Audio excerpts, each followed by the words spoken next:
ஹalleluya ஹalleluya ஹalleluya. கர்த்தருடைய பரிசுத்த நாமத்திற்கு மகிமையும் ஸ்தோத்திரம் உண்டாவதாக. ஒரு நல்ல ஒரு பரிசுத்த ஆராதனை தேவனாகத்தில் காணும்படியாக, கர்த்தருக்கு ஆராதனை செய்யும்படியாக ஆண்டவராகிய தேவன் எனக்கு உங்களுக்கு கூட இந்த மீண்டும் இந்த பரிசுத்த ஆராதனை யோகமாய் கூட்டி தந்து அவரை தொழுது கொண்டு ஆசீர்வாதங்களை பெற்றுக் கொள்வதற்கு தந்த தயவுக்காக என் ஆண்டவரை நான் அதிகமாக நான் சொல்லியிருக்கிறேன். இந்த நாளுக்குரிய வார்த்தைகளுக்காக நான் கடந்த வாரத்தின் நாட்களில் காத்திருந்தது உண்டு, தேவனிடத்தில் கேட்டுக்கொண்டது உண்டு. ஆண்டவர் தாமே வார்த்தை தந்தார். அந்த வார்த்தைகளை உங்களோடு கூட பகிர்ந்து கொள்வதற்கும் இறைவன் நல்ல வார்த்தைகளை தருவாராக. கொலோசியருக்கு எழுதின நிருபத்தில 3ஆம் அதிகாரத்துல 15வது வசனத்தை எடுத்த ஒருவர் எழுந்து நின்று வாசிக்கிறார். கொலோசியர் புத்தகத்தில 3ஆம் அதிகாரத்தில 15வது வசனத்தை எடுத்த ஒருவர் எழுந்து நின்று வாசிக்கலாம். 3:15.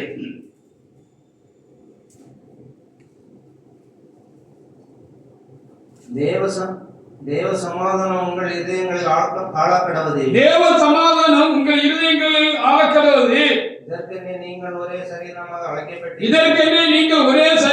அழைக்கப்பட்டிருக்கிறீர்கள். நன்றி அறிதல் உள்ளவர்களாக இருங்கள் என்ற நல்ல வார்த்தையை தேவனாக நமக்கு இன்றைக்கு தந்திருக்கிறார்.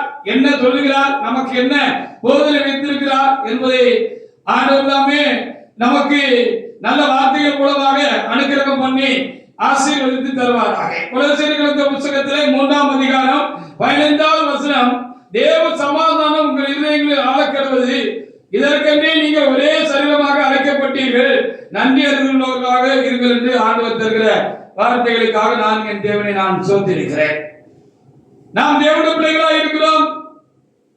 தேவ சமூகத்தில் தேவன் என்னையும் உங்களையும் ஊழியக்காரர்களா எங்களையும் தேவனுடைய பிள்ளைகளா எங்களையும் தேவ சமூகத்தில் அழைத்து கொண்டு வந்திருக்கிறார் என்று சொன்னால் எதற்காக என்று, குறிப்பாக எதற்காக, விசேஷமாக எதற்கென்று அங்கே இங்கே ஆண்டவர் என்ன செய்திருக்கிறார், நமக்கு சொல்லி இருக்கிறார். நாம் எதற்காக தேவ சன்னிதானத்திலே நாம் கடந்து வந்திருக்கிறோம், எதற்கு தேவனுடைய பிள்ளைகளாக ஊழியக்காரர்களாக நாம் தேவனுடைய சமூகத்தில் கர்த்தர் நம்மை அழைத்துக் கொண்டு வைத்திருக்கிறார் என்று சொன்னால் நாம் தேவ சமாதானத்தினால் நாம் நிரப்பப்பட்டிருக்க வேண்டும். தேவ சமாதானம் நம்மை என்ன செய்ய வேண்டும், ஆள வேண்டும் என்பதற்காக ஆண்டவர் என்ன செய்திருக்கிறார், நம்மை தேவ சமூகத்தில் கொண்டு வந்திருக்கிறார். கவலையோடு அல்ல, பாரத்தோடு அல்ல, பயத்தோடு அல்ல, பதற்றத்தோடு அல்ல, கலக்கத்தோடு அல்ல, மனக்குழப்பத்தோடு அல்ல, ஒரு சமாதானம் இல்லாமல், சந்தோஷம் இல்லாமல், ஒரு மகிழ்ச்சி இல்லாமல், மன அமைதி இல்லாமல், எப்பொழுதுமே அப்படியாக ஒரு வருத்தமான ஒரு மனநிலையோடு, ஒரு பாரத்தோடு நாம் தேவ சமூகத்தில் இருக்கிறதுக்காக தேவநாயகத்தில் என்ன செய்யவில்லை, நம்மை இந்த அழைப்பிலே அழைக்கவில்லை. அவருடைய தேவ சமாதானத்தினால் நம்மை நிரப்பி நாம் அப்படியாக மன அமைதியோடு, சாந்தியோடு, சமாதானத்தோடு, மகிழ்ச்சியோடு அவருடைய வீட்டில் இருப்பதற்காக தேவநாயகத்தை நம்ம அழைத்திருக்கிறார். இதை நாம் கருத்தில் கொள்ள வேண்டும், மனதில் என்ன செய்து கொள்ள வேண்டும், நாம் வைத்துக் கொள்ள வேண்டியது ரொம்ப அவசியமாக இருக்கிறது. தேவன் சமாதானம் உள்ளவராக, மகிழ்ச்சி உள்ளவராக இருக்கிறார், சந்தோஷமாக இருக்கிறார், பேரானந்தம் உள்ளவர் என்று நாம் அறிய வேண்டியதாக இருக்கிறது.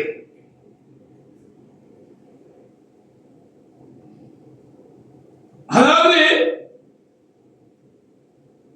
இவைகளை உடையவராக அவர் இருக்கிறார் என்று நாம் எண்ணுகிறதை காட்டிலும் தேவன் அன்பாகவே இருக்கிறார் என்று 1 யோவான் 4:9 நாம் வாசிக்கிறோம் அல்லவா? அதே போல தேவன் அன்பாகவே இருக்கிறது போல அவர் சந்தோஷமாகவே இருக்கிறார், அவர் மகிழ்ச்சியாகவே இருக்கிறார், அவர் பேரானந்தமாகவே இருக்கிறார் என்று நாம் விளங்கிக் கொள்ள வேண்டும், புரிந்து கொள்ள வேண்டும். அல்லேலூயா. இவைகள் அவருக்குள் இருக்கிறது என்று எண்ணுகளை காட்டிலும், இவைகளை உடையவராக அவர் இருக்கிறார் என்று எண்ணுகளை காட்டிலும், தேவன் என்று சொன்னால் அன்பாகவே இருக்கிறார் என்று சொன்னது போல அவர் என்ன செய்கிறார், சமாதானம் உள்ளவராகவும், சந்தோஷம் உள்ளவராகவும், மகிழ்ச்சி உள்ளவராகவும், பேரானந்தம் உள்ளவராக இருக்கிறார். அப்படியானால் தேவன் சமாதானம் உள்ளவராக இருக்கிறார். அந்த தேவ சமாதானத்தை நமக்குள் வைக்கும்படியாக நாம் எப்பொழுதும் சந்தோஷமாக, மகிழ்ச்சியாக தேவ சமாதானத்தினால் நிரப்பப்பட்டவர்களாக இருக்கும்படியாக ஆண்டவர் என்ன செய்திருக்கிறார்?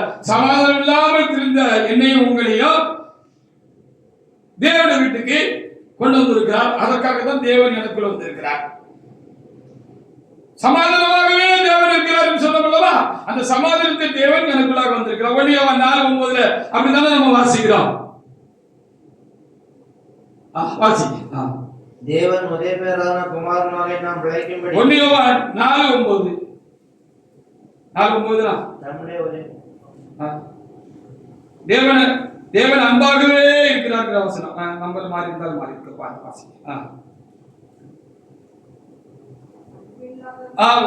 அன்பில்லாதவன் 8வது அன்பில்லாதவன் தேவனை அறியான். ஆமா, அன்புனா தேவன் தான். தேவன் அப்படி சமாதானமாகவே இருக்கிறார் அப்படின்னு சொல்லி பார்க்கிறோம். அந்த தேவ சமாதானம் நம்முடைய இருதயங்களை ஆள வேண்டும் என்பதற்காக தேவனாய் கர்த்தர் எனக்கு உங்களுக்குள்ளே வந்திருக்கிறார் அப்படின்னு சொல்லி எழுதிக்கலாம். அப்போ பயம் யாருடையது? பயப்படுகிற காரியம், பயம், பதட்டம், கலக்கம், கவலை, துக்கம், குழப்பம், இதெல்லாம் யாருடையது? அவர்கிட்ட இருக்கா? நல்ல தேவனுடைய பிள்ளைகளை யோசிப்பாருங்க. ஆண்டவர் பயப்படுவாரா? ஆண்டவர்கிட்ட பயம் இருக்கா? ஆண்டவர் பயப்படுவாரா? ஏதாவது பார்த்து பயப்படுவாரா? யாரையாவது பார்த்து பயப்படுவாரா? ஆண்டவருக்கு பயம் இருக்கா? அவர் பேரானந்தம் உண்டு, மகிழ்ச்சியோடு இருக்கிறார், மகிழ்ச்சியா இருக்கிறார் என்றும், தேவன் சந்தோஷமா இருக்கிறார் என்றும், சமாதானமாக இருக்கிறார் என்றும் நான் பார்க்கிறோம். தேவன் எதை பார்த்தாலும் பயப்படுவாரா? தேவனுக்கு பயம் உண்டா? தேவன் எதற்கு பதட்டப்படுவாரா? தேவன் எதாவது பார்த்து கலங்குவாரா? தேவன் எதாவது பார்த்து கவலைப்படுவாரா? அவரு துக்கமா இருப்பாரா?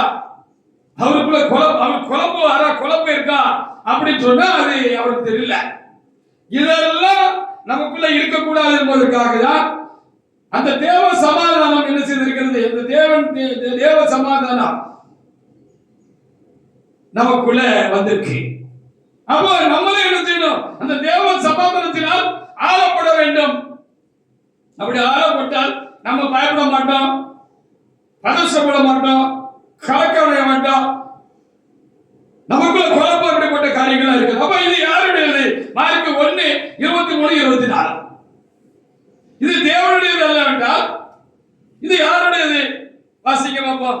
மார்க் 1:23-24 வசனங்களை வாசிச்சு பாருங்க. இது யாருடையது? நம்ம பயப்படுறோம்னா அது ஆண்டவர் பயப்பட மாட்டாரு. அப்ப அந்த பயம் எங்க இருந்து வந்துச்சு? அது யாருடையது? இதுக்கு சொந்தக்காரன் யாரு? பயப்படாதீங்க தேவனுடைய பிள்ளைகளே. வாசி. அவருடைய ஜெபாலயத்தில் அசுத்தாவியுள்ள ஒரு மனுஷன் இருந்தான். அவருடைய ஆலயத்திலே அசுத்தாவி உள்ள ஒரு மனுஷன் இருந்தான். அவன் ஐயோ நசரேயனாகிய இயேசுவே, எங்களுக்கு உமக்கு என்ன? எங்களை கெடுக்கவா வந்தீர்? உம்மை இன்னார் என்று அறிவேன். நீ தேவனுடைய பரிசுத்தர் என்று சொல்லி பாரு. அந்த ஆலயத்துல அவரு போனாரு, போரகம் பண்றதுக்கு போனாரு. போரகம் போன ஆலயத்துல ஒரு அசுத்தாய் பிடித்த ஒருத்தர் இருந்தா, சாத்தா பிடிச்ச மனுஷன் ஒருத்தர் இருந்தா, பிசாசு பிடிச்ச ஒரு மனுஷன் இருந்தா. அந்த பிசாசு தான் ஆண்டவரை கண்டோடனே ஐயோ அப்படின்னு அலறி பயந்து நடுங்கிச்சு அப்படின்னு சொல்லப்பட்டிருக்கிறது. அப்ப பயம் யாருடையது? இறைவனுடையது இல்லை, சாத்தானுடையது. சாத்தானுடையது. அவன் தான் பயந்தான் கோழி. அவன் இறப்பா, அவன் பயந்தான் கோழி. பாக்கிறதுக்கு வீரனை போல சுருள போல அப்படி கலத்தனமா மிரட்டுவான், சவுண்டு போடுவான். ஆனா அவனை பார்த்து நம்ம என்ன செய்ய வேண்டியதில்லை, பயப்பட வேண்டியதில்லை. பாத்தீங்களா? அந்த பிசாசு பிடிச்சவங்க எல்லாம் நீங்க பார்த்திருக்கீங்களா? ஒரு மாதிரி சவுண்ட் போட்டு கரு பொருள்னு சவுண்ட் போட்டு பயங்கரமா இது பண்ணுவான். ஆனா அவன் ஒரு பயந்தான் கோழி. அவன் தான், அவன்கிட்ட தான் பயம் இருக்கு. பயத்துக்கு சொந்தக்காரன் யாருன்னா சாத்தான் தான். அந்த பயத்தோட சேர்த்துதான் பயம் வந்துட்டா பதஷ்டம் வரும், கலக்கம் வரும், குழப்பம் வரும், கவலை வரும், துக்கம் வரும், எல்லாம் சேர்த்து ஒட்டிக்கிட்டு வரும். எல்லாம் யாருடையது? சாத்தானுடையது என்று சொல்லப்பட்டிருக்கிறது. அப்படியானால் அது தேவனுடையது அல்ல. தேவன் சமாதானம் உள்ளவராக இருக்கிறார். அந்த தேவனுடைய தேவ சமாதானம் என்னிலும் உங்களிலும் எப்பொழுதும் காணப்பட வேண்டும். அந்த சமாதானத்தினால் நாம் ஆளுகை செய்யப்பட வேண்டாம். அந்த சமாதானம் நமக்கு நிரம்பி இருக்க வேண்டும். அதற்காகத்தான் ஆண்டவர் என்ன செஞ்சிருக்கிறாரு? கடவுள் அறியாத நம்ம அறிமுடியாக செய்து, தேவனை அறிமுடியாக செய்து அவரை வீட்டுல கொண்டு வந்து வச்சிருக்கிறாரு. நம்ம பிள்ளைகள் சந்தோஷமா, சமாதானமா, மகிழ்ச்சியா, எதற்கும் பயப்படாம, கவலைப்படாம ஆசீர்வாதமாக இருக்கட்டும் என்று சொல்லி இறைவனாக தேவன் என்ன செய்திருக்கிறாரு? நம்மை கொண்டு வருகிறார். அதைதான் இந்த கொலோசியர் புத்தகத்துல 3ஆம் அதிகாரத்துல 14ஆம் வசனம் நமக்கு சொல்லுகிற ஒரு காரியமாக இருக்கிறது. இது ஆரம்பத்துல மனுஷங்கிட்ட இல்ல. மனுஷனை நம்ம ஆண்டு படைத்தார் அல்லவா? நம்முடைய சாயலாக மனிதனை படைப்போமாக என்று சொல்லி மனுஷனை மண்ணில உருவாக்கி அந்த மண்ணுக்கு உயிர் கொடுத்தார் அல்லவா? நாசில பூண்டு ஊதி ஜீவாத்மாவா நம்மளை உயிருள்ள ஒரு மனுஷனாக தேவனாக்கத்தை படைத்தார் அல்லவா? படைத்த பொழுது இந்த காரியம் எல்லாம் நம்மகிட்ட இல்ல. ஏன்னா அது ஆண்டவர்கிட்ட இல்ல.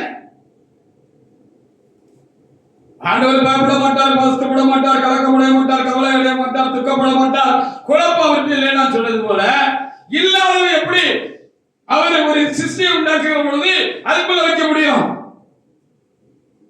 அதெல்லாம் இல்லைன்னு சொல்லி பிரசங்கி 7ஆம் அதிகாரத்துல 29ஆம் வசனத்தில் எழுதப்பட்டிருக்கிறது. அவர் எப்படி செம்மையானவராக இருக்கிறாரோ,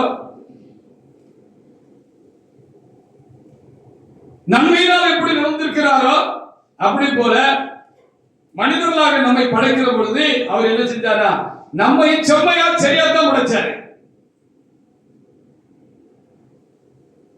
படைச்சு ஏதம் கருத்து வைத்த ஆதாமும் ஏவாளும் கடவுளை மாதிரி இருந்தாங்க அப்படின்னு நம்ம விளங்கி கொள்ளணும். ஹல்லேலூயா!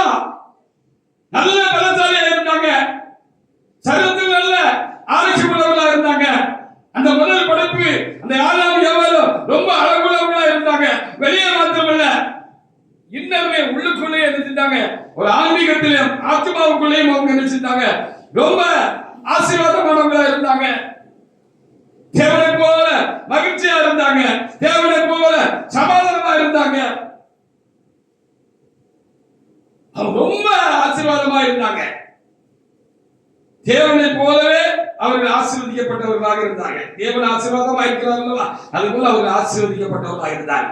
அப்ப இந்த இடையில தான் இதெல்லாம் வந்துட்டு மனுஷனுக்குள்ள படைக்கும் போது இல்ல. வாசிங்க. பிரசங்கி 7:29. தேவன் மனுஷனை செம்மையானவனாக உண்டாக்கினார். தேவன் மனிதனை செம்மையானவனாக உண்டாக்கினார். போதும். வா முதல்ல படைக்கப்பட்ட பொழுது மனிதர்கிட்ட இந்த காரியம்லாம் இல்ல. அப்ப இது இடையில தான் வந்துச்சு. இடையில வந்துச்சு, அது இடையிலே போட்டுன்னு சொல்லிதான் ஆண்டவர் என்ன செஞ்சாரு? நம்ம ஆண்டோட சமூகத்துல கொண்டு வந்து அப்பா வீட்டுல கொண்டு வந்து வச்சிருக்கிற. அப்பா வீட்டுல எப்போதும் சந்தோஷமே, ஆடலும் பாடலும். படிங்க, தெரிஞ்சவங்க தத்துவமா படிங்க அப்படின்னு பாடிக்கல. அப்பா வீட்டுல எப்போதும் சந்தோஷமே, ஆடலும் பாடலும் அங்கே தானே. ஹல்லேலூயா! எப்பவும் ஆடி பாடி சந்தோஷமா இருக்கிறதுக்கு தான் ஆண்டவர் வீட்டுக்கு கொண்டு வந்திருக்காரு. அவர் வீட்டுல கொண்டு வச்சிருக்காரு. நம்ம பயந்துகிட்டே கிடுக்கிக்கிட்டே நடுங்கிக்கிட்டே இருக்கிறதுக்கு இல்ல. ஹல்லேலூயா! ஏன் பயப்படணும்? எதுக்கு பயப்படணும்?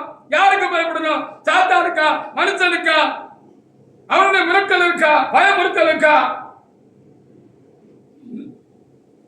நாசின் சுவாசம் உள்ள ஒரு மனிதனுடைய வார்த்தைகளுக்கா? யாருக்கு பயப்பட போறீங்க? நீங்க பயப்பட்டு உட்கார்ந்து இருக்கிறீங்க. சந்தோஷமா ஆடி பாடிட்டு இருக்கிறதுக்கு தான் கர்த்தர் கொண்டு வந்திருக்கிறார். சமாதானமா இருக்கிறதுக்கு தான், சந்தோஷமா இருக்கிறதுக்கு தான் ஆண்டவர் என்ன செஞ்சிருக்கிறார்? கொண்டு வந்திருக்கிறார். அப்ப மனிதன் பாவம் செய்த போது பயம் அவனை தொட்டி கொண்டது. அது வரைக்கும் அவன் இல்லாத பயம் பாவம் செஞ்ச பொழுது அவனை தொட்டிக்கிட்டு. சிந்து பாத்துன்னு தந்தி பேப்பர்ல நான் சின்ன பிள்ளையா இருக்கும் போது ஒரு படக்கதை உண்டு, சிந்து பாத்துன்னு. அதுக்கு எத்தனை வருஷத்துக்கு முன்னால இருந்தே தெரியாது. இப்ப எனக்கும் வயசு 67 68 ஆயிட்டு. இப்பவும் தந்தி பேப்பரை வாங்கி பாருங்க, சிந்து பாத்துன்னு ஒரு கதை இருக்கும்.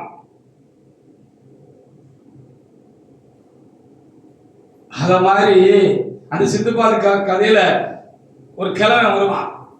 அப்போ ஐயா என்னை அக்கறையில கொண்டு விட்டுருக்கு அப்படின்னு சிந்துபாத்துட்டு கேட்பாப்ல. நான் படிச்ச காலத்துல, பேப்பர் படிச்ச காலத்துல, சின்ன பிள்ளையா இருந்த காலத்துல, சரியா கொண்டாங்க தோல்மலை ஏறிக்க சொல்லி சிந்துபாத்து அவரை தோல்மலை ஏறிக்கிட்டு அந்த பக்கத்துல போவாரு. அங்க போன பிறகு இறங்குமையானா இறங்க மாட்டான் அந்த மனுஷன். உடும்பு முடியா பிடிச்சிட்டு நான் இறங்க மாட்டேன்னு சிந்துபாத்து பிடிச்சு வச்சுக்கலாம். அத மாதிரி இடையில தொட்டி கொண்ட இந்த பயம், இந்த கலக்கம், இந்த கவலை, இந்த துக்கம், இந்த குழப்பம், இந்த திகிலு எல்லாம் இடையில வந்தது. எப்போ மனுஷன் பாவம் செஞ்சதுனால வந்ததுன்னு இங்க எழுதப்பட்டிருக்கிறது. வாசிங்க. அந்த உபாய தந்திரம் செய்து கொண்டான் என்று பிரசங்கி 7:29 பின்பகுதியில் இருக்கிறது போல இவன் எப்போ பாவம் செஞ்சானோ 3:8 முதல் சில வசனங்களை வாசிக்கலாம். ஆதியாகமம் 3:8 முதல் சில வசனங்களை வாசிக்கலாம்.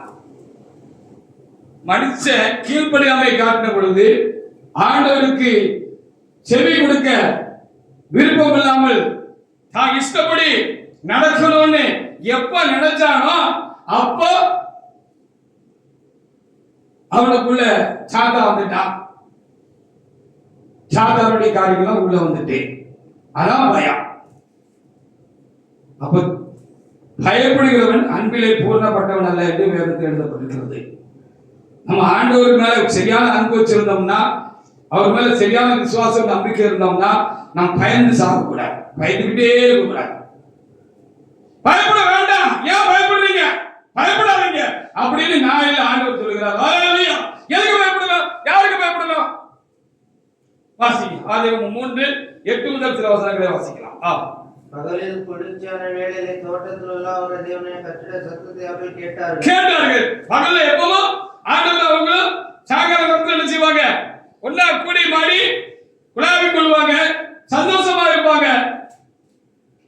அப்படி பாவம் செய்த பிற்பாடு நடந்த சம்பவம் இங்க எழுதப்பட்டிருக்கிறது. சத்தம் கடிச்சு மறுபடியும் என்ன ஆதாம் எங்க இருக்க, ஏவா எங்க இருக்க, எங்கம்மா இருக்க அப்படின்னு கேட்டபொழுது ஐயோ ஆண்டவர் வந்துட்டாருன்னு புதுசா அப்பதான் பயம்ங்கிற உணர்வை அவங்க தங்கள்ல கண்டாங்க.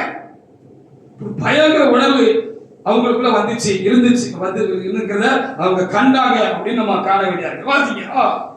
கர்த்தருடைய சன்னதிக்கு விலகி தோட்டத்தில் உச்சங்களுக்குள்ளே ஒளித்துக் கொண்டார்கள். ஆமா மறைத்து கொண்டார்கள், ஒளித்துக் கொண்டார்கள். அப்பொழுது தேவனாய கர்த்தர் ஆதாமை கூப்பிட்டு நீ எங்கே இருக்கிறாய் என்றார். அதற்கு அவன் நான் தேவனுடைய சத்தத்தை தோட்டத்திலே கேட்டு நான் நிர்வாணியாக இருப்பதனால் பயந்து ஒளித்துக் கொண்டேன் என்றான். பாவம் செஞ்சதுனாலதான் பயம் வந்துச்சு. பாவம் செய்யலன்னு வச்சுக்கோங்க, எதுக்கு பயப்படுறீங்க? வியாதி வரட்டும், வருத்தம் வரட்டும், பிரச்சனை வரட்டும், போராட்டம் வரட்டும், சாத்தா நம்மளை மிரட்டட்டும், உருட்டட்டும், மனுஷங்க உருட்டட்டும், மிரட்டட்டும், நம்மளை பயப்பட முடியாம சில காரியங்களை வார்த்தைகளை சொல்லி நம்மளை பயமுறுத்தட்டும். எதுக்கு பயப்படணும் நான் கேட்கிறேன். நானும் தேவனும் சமாதானமாக இருக்கிறான். விளக்குதா? நானும் தேவனும் சமாதானமாக இருக்கிறான். நான் தேவனோடு சமாதானமா இருக்கிறேன், ஐக்கியமா இருக்கிறேன், அவருக்கு கீழ்ப்படுகிறேன். நான் பாவம் செய்யவில்லை. நான் எதற்கு மற்ற காரியங்களுக்கு நான் பயப்படணும்? இதான் நம்ம மனசுல தெளிவுபடுத்தி வைத்துக் கொள்ள வேண்டிய ஒரு காரியம். பாவம் செஞ்சோமா பயப்பட வேண்டாம். இல்ல, பாவம் செய்ய பயப்பட வேண்டாம். அப்போ அந்த பயம் தேவையில்லாத பயம். யோவான் 16:27 அப்ப ஆண்டவர் வந்ததே எதுக்கு வந்தார்னு எழுதியிருக்குன்னா, பாவம் செய்து இழந்து போன அந்த தேவ சமாதானத்தை திரும்பவும் மனிதனுக்குள்ளே கொண்டு வரும்படியாக தேவனாய கர்த்தர் என்ன செய்தாரா? மனுஷனாக நமக்குள்ள வந்திருக்கிறார். அதான் ரட்சிக்கப்பட்டிருக்கிறார். ஹல்லேலூயா! அதான் ரட்சிக்கப்பட்டிருக்கிறாங்கிறது. நீங்க ரட்சிக்கப்பட்டிருக்கீங்க தானே? ஆண்டவர் பிள்ளைகள் தானே? ஞானஸ்நானம் பெற்றிருக்கிறீங்க தானே? பரிசுத்தாவின் அபிஷேகம் பெற்றிருக்கிறீங்க தானே? சின்ன சின்ன குறைகள் உண்டாயிருக்குமானால் அவ்வப்பொழுது ஆதாமை போல நான் பாவத்தை ஒழித்து வைத்தது என்று யோபு கேட்டது போல உடனுக்குடன் பாவரிக்கை செய்து உங்களை கரெக்ட் பண்ணிக்கிறீங்க தானே? சரி பண்ணிக்கிறீங்க தானே? சரி பண்ணிக்கிறீங்க தானே? தேவனோட அன்பும் ஐக்கியமா இருக்கிறீங்க தானே? அவர் கூட சமாதானமா இருக்கீங்க தானே? வேற எதுக்கு பயப்படணும்? பயப்பட வேண்டியதில்லை. வாசிங்க யோவான் 16:27. சமாதானத்தை உங்களுக்கு வைத்து போகிறேன். சமாதானத்தை நான் உங்களுக்கு வைத்து போகிறேன். என்னுடைய சமாதானத்தை உங்களுக்கு கொடுக்கிறேன். என்னுடைய சமாதானத்தை நான் உங்களுக்கு வைத்து போகிறேன். உலகம் கொடுக்கிற பிரகாரமாய் நான் உங்களுக்கு கொடுக்கிறதில்லை. உங்கள் இருதயம் கலங்காமலும் பயப்படாமல் இருப்பதாக. பயப்படாமல் கலங்காமல் இருங்க. சமாதானத்தை நான் உங்களுக்கு வைத்து போகிறேன். என்னுடைய சமாதானத்தைங்கிறார். தேவன் எப்படி இருக்கிறார்? அன்பாகவே இருக்கிறார் போல தேவன் சமாதானமாகவே இருக்கிறார். ஹல்லேலூயா. தேவன் அன்பாகவே இருக்கிறார், தேவன் சமாதானமாகவே இருக்கிறார். ஹல்லேலூயா. அவருக்குள் சமாதானமாக இருக்கிற கர்த்தர் தம்முடைய சமாதானத்தை நம்மளை ரட்சித்து என்ன செய்திருக்கிறார்? நமக்குள்ளே கொண்டு வந்து வச்சிருக்கிறாரு. சரிதானா? கவனமாக நீங்கள் இதை கவனிக்க வேண்டாம். என்னுடைய சமாதானத்தை நான் உங்களுக்கு தெரிகிறேன். உலகம் கொடுக்கிறபடி இல்லை. அது நிலையான ஒன்று. ஹல்லேலூயா. அது நிலையான ஒரு சமாதானம். அது தேவ சமாதானம். அதனால அந்த சமாதானமாகி நானே உங்களுக்கு இருக்கிறேன். அந்த சமாதானம், அந்த தேவ சமாதானம் தான் உங்களை ஆண்டுகிட்டு இருக்கு, உங்களை வழி நடத்திக்கிட்டு இருக்கு. ஏன் கண்ட்ரோல தான் நீங்க இருக்கிறீங்க. ஹல்லேலூயா. என்னுடைய கட்டுப்பாட்டுல தான் நீங்க இருக்கிறீங்க. என்னுடைய பாதுகாப்புக்குள்ள தான் நீங்க இருக்கிறீங்க. எனக்குள்ளாக நீங்க இருக்கீங்க. நான் உங்களுக்குள்ளாக இருக்கிறேன். நாம ரெண்டு வேறு வேறு இல்ல, ஒன்னா இருக்கிறோம். உன்னை தொடுகிறவன் என் கர்மணியை தொடுகிறார் என்று சொல்லியிருக்கிறார். ஹல்லேலூயா. சரிதானே? அப்ப நம்மளை தொடரணும்னா ஆண்டோட கண்மணியை தொட்ட மாதிரி தொட முடியாது. பயப்படாதீங்க, கலக்காதீங்க, சமாதானத்தை கெடுத்து விடாதீங்க அப்படின்னு இந்த வார்த்தைகள் நமக்கு போதிக்கிறது நினைக்கிறேன். இயேசு 53:5 அதற்காகவே அவர் பாடுபட்டார். இறந்த அந்த சமாதானத்தையும் சந்தோஷத்தையும் மகிழ்ச்சியும் தேவனோடு குழாவி ஐக்கியமாக அன்பாக ஒன்றாயிருந்து அனுபவிக்கக்கூடிய அந்த தெய்வீகத்தின் பேரும்பு நிலையம் நாம் திரும்பவும் பெற்றுக்கொள்ள வேண்டும் என்பதற்காக இறந்து போகிற இந்த காரியங்கள் எல்லாம் நமக்கு தர வேண்டும் என்பதற்காக, அந்த சமாதானமே நமக்குள் வர வேண்டும் என்பதற்காக, இந்த சமாதானத்தின் தேவனே நமக்குள் வரும்படியாக அதற்காக அவர் பாடுபட்டார் என்று இந்த இடத்துல எழுதி வச்சிருக்கிறார். இயேசு 53:5 வசனத்தை வாசிக்கலாம். நம்முடைய மீறுதலின் நிமித்தம் அவர் காயப்பட்டு, நம்முடைய மீறுதலின் நிமித்தம் அவர் காயப்பட்டு, நம்முடைய அக்கிரமங்களின் நிமித்தம் அவர் நொறுக்கப்பட்டார். நம்முடைய அக்கிரமங்களின் நிமித்தம் அவர் நொறுக்கப்பட்டார். நமக்கு சமாதானத்தை உண்டு பண்ணும் ஆக்கினை அவர் மேல் வந்தது. நம்ம சமாதானத்தை உண்டு பண்ணும் ஆக்கினை அவர் மேல் வந்தது. அவருடைய தழும்புகளால் குணமாகிறோம். ஆமா, நம்ம பாவத்தினால, நம்ம அக்கிரமத்தினால நமக்கு இந்த சமாதானம் கிடைக்காம போயிட்டு பயமும், நான் சொன்னேன் அதோட சேர்ந்த அக்கா தங்கச்சி அண்ணன் தம்பி எல்லாம் எப்ப நமக்குள்ள வந்து நம்மளை வேதனைப்படுத்திட்டு இருந்தாங்களே, அந்த வேதனையிலிருந்து நம்மளை வெளியே கொண்டு வர்றதுக்கும் அவர் உள்ள வர்றதுக்கும் சாத்தானை வெளியே அனுப்பிட்டு ஆண்டவர் நமக்குள்ள வருவதற்காக தான் ஆண்டவர் என்ன செஞ்சாரா? ஹல்லேலூயா. ஆண்டவர் அதற்காக தான் சிலுவையில எனக்காக உங்களுக்காக பாடுபட்டார்.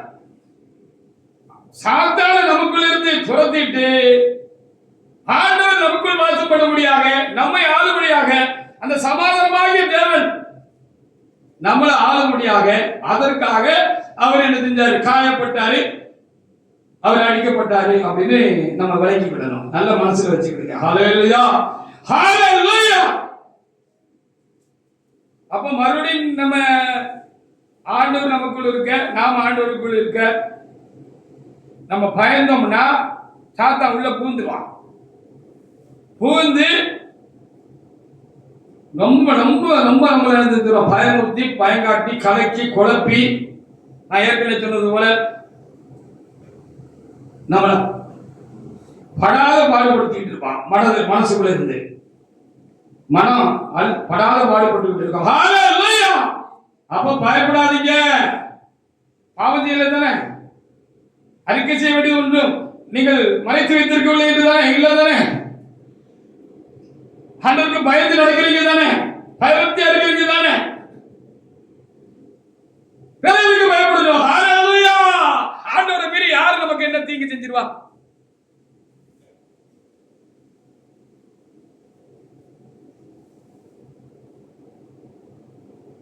பிலிப்பியர் 4:4 வாசிப்பாங்க. பிலிப்பியர் 4:4. நம்மிடத்துல தப்பு இல்ல, தண்டா இல்ல, துணிகரமா பாவம் செய்யல. சின்ன சின்ன குறைகள் வந்து போகும். முழுகிறவன் காலிலே கழுவ வேண்டியதா இருக்கும்னு அதுக்கு ஆண்டவர் சொன்னார். சின்ன சின்ன குறைகள் நடைமுறையில சின்ன கோவப்பட்டுருவீங்க, சின்ன எரிச்சல் வந்துடும், சின்ன பொறாம வந்துடும், ஏதாவது சின்ன சின்ன வந்துடும். ஹல்லேலூயா. அப்படி வந்துட்டா உடனே உள்ள சமாதானம் கெட்டு குறையிறது நம்ம காண முடியும். சின்ன தவறுகள் செய்து விட்டோம்னா, தவறுன்னு தெரியாம கூட சில காலத்துல சில வேலையை நம்ம செஞ்சிருவோம். அந்த சமாதானம் குறையப்படுகிறது நமக்கு தெரியும். அப்போ நம்ம இப்ப செஞ்சது தவறு, பேசுறது தவறு, பார்த்தது தவறு, நினைச்சது தவறு அப்படின்னு நமக்கு விளங்கிக்கிடும். ஹல்லேலூயா. அதான் ஆவிக்குரிய நிலை. இப்போ உடனே ஆண்டவரை தாழ்த்தி, ஆண்டவரே நான் பேசுறது, நான் பார்த்தது, நான் நினைத்தது, நான் செய்தது உமக்கு சமூகத்துல பிரியமுள்ள பொருளுக்கு எனக்குள்ள இது வரைக்கும் நிறைவா ஒரு பீஸ் ஆஃப் மைண்ட், அந்த பீஸ், அந்த சமாதானம், அந்த மன அமைதி, ஏதோ மன அமைதியில் ஒரு பங்கம் உண்டாயிருக்கு, ஒரு குறை உண்டாயிருக்கு நான் உணர்றேன் அப்படின்னு என்ன இதுன்னு நமக்கு தெரிஞ்சிடும். தெரிஞ்சவங்க நம்ம தேவசத்தை தாழ்த்தி அதை ஆண்டவர் பாதத்தில் வச்சு மன்னிப்பு கேட்டுட்டோம், பாவனைக்கு செஞ்சுட்டோம் அப்படின்னு சொன்னா திரும்ப அந்த சமாதானம் நிறைவாயிடும். குறையாது, குறைஞ்சது மாறிடும். அல்லேலூயா. பிலிப்பியர் 4:4 வாசிங்க. கர்த்தருக்குள் எப்பொழுதும் சந்தோஷமா இருங்கள். சந்தோஷமா இருங்கள் மறுபடியும் சொல்லுகிறேன். சந்தோஷமா இருங்கள் என்று மறுபடியும் சொல்லுகிறேன். திரும்ப திரும்ப சொல்றேன். கவலைப்படாதீங்க, பயப்படாதீங்க, கலங்காதீங்க, குழம்பாதீங்க, பதறாதீங்க. இதுக்கெல்லாம் இடம் கொடுத்தீங்கன்னா சாத்தானுக்கு நம்ம மனதை திறந்து பாப்பான்னு கூப்பிடுன்னு அர்த்தம். நம்ம பயந்தா சாத்தான் வந்துடுவான், வந்து ரொம்ப பயம் கட்டுவான். நம்ம பயப்பட வேண்டிய அவசியம் இல்லை. ஹல்லேலூயா. அப்ப பயம் வருகிற பொழுது அதற்கு எதிர்மையான தைரியப்பட முடியாத காரியங்களை செய்யலாம். வசனங்களை நமக்குள்ள சொன்னோம்னா அந்த பயம் வெளியே போயிடும், அந்த வாசல் அடைச்சிடலாம். ஹல்லேலூயா. ஹல்லேலூயா. இதான் விசுவாசம். வார்த்தைகளை விசுவாசிக்கிறது தான் விசுவாசம். மாறாத சூழ்நிலைகள் இல்லை. பயப்படணும் எந்த அவசியம் கிடையாது.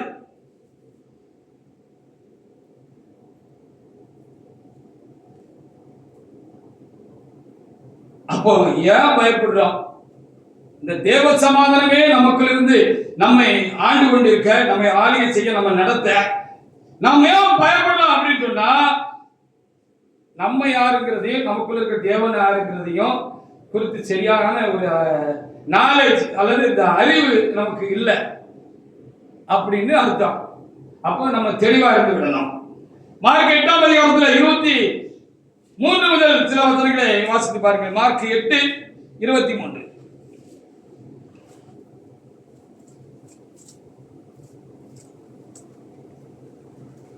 மார்க் 8:23 முதல். அவர் குருடனுடைய கையை பிடித்து அவனை கிராமத்துக்குள்ளே அழைத்துக் கொண்டு போய் அவன் கண்களில் உமிழ்ந்து, அதானா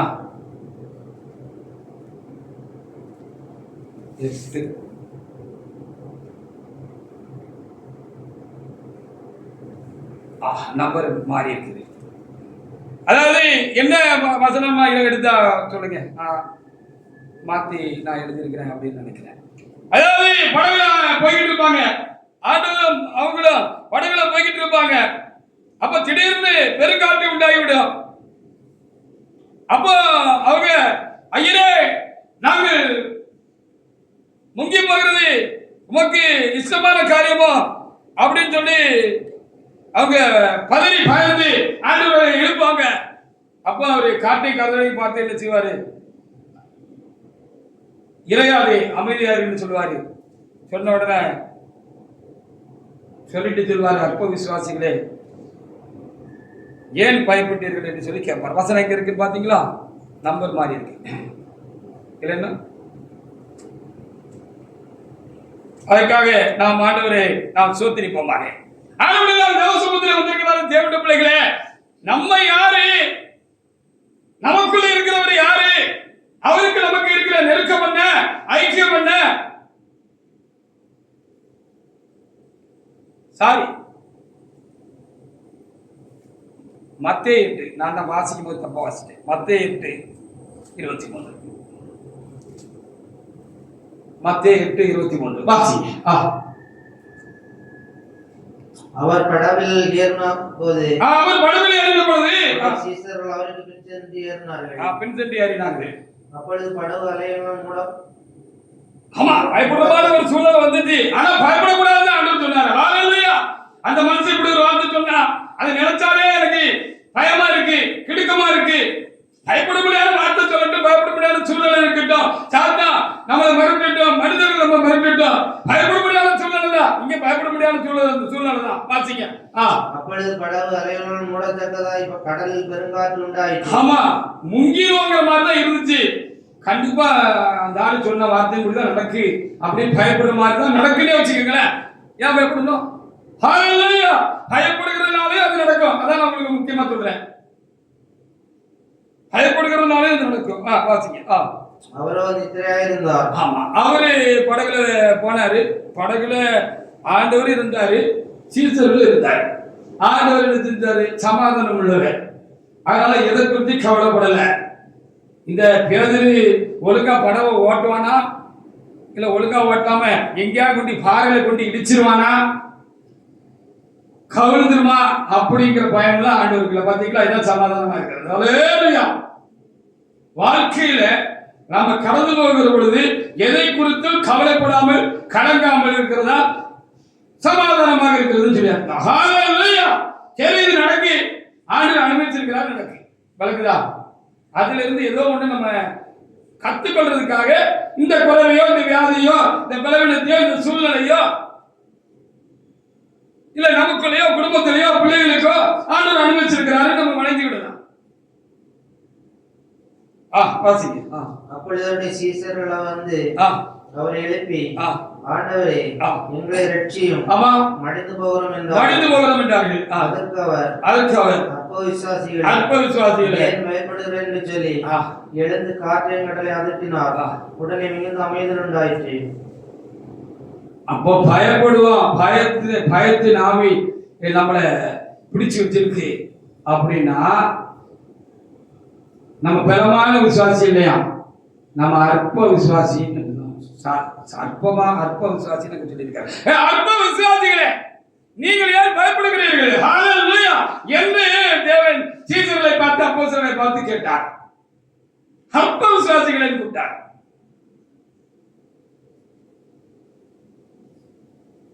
சிறைக்கு எத்தனை காரியம் உனக்கு நன்மையா செஞ்சிருக்கேன், எத்தனை பிரச்சனைகள்ல நான் தலை போட்டிருக்கேன், நான் கூட இருந்திருக்கேன். எத்தனை பிரச்சனைகள் வந்திருந்தாலும், என்ன வியாதி வந்திருந்தாலும், என்ன பலவீனம் வந்திருந்தாலும், சாத்தா காலை கையை முடக்கி போட்டு வேலையில கூட செத்துட்டோம் நினைக்கிற மாதிரி நமக்குள்ளே உடந்த வேலையில கூட இல்ல மகனே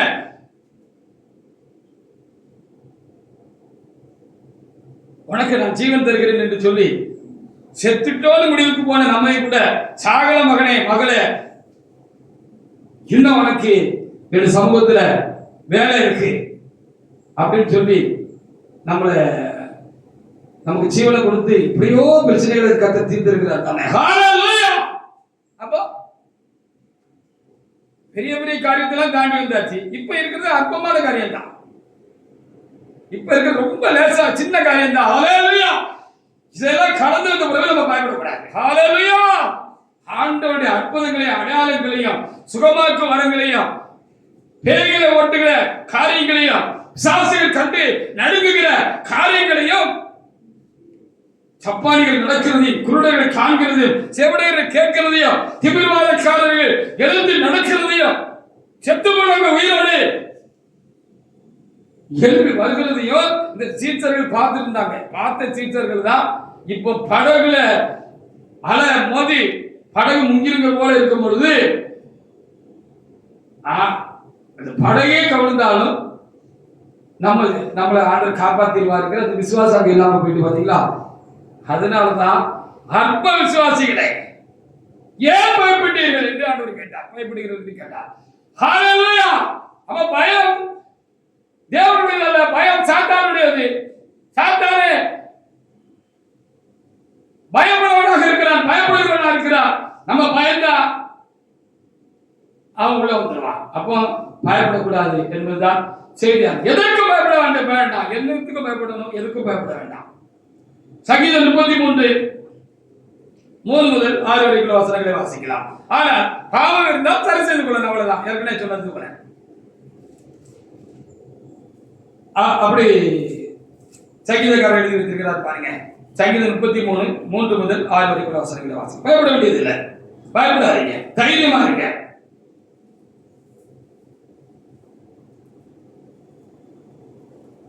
ஒரு சொல்ல பயமுறுத்தும் வார்த்தையை நம்ம மனசுலயும் எடுக்கக்கூடாது, மனசுல வச்சுக்கிட்டு அதை அறிக்கை பண்ணவும் கூடாது, வாயில சொல்லவும் கூடாது. அதுக்கு மாறான காரியங்களை நம்ம சொல்லணும்.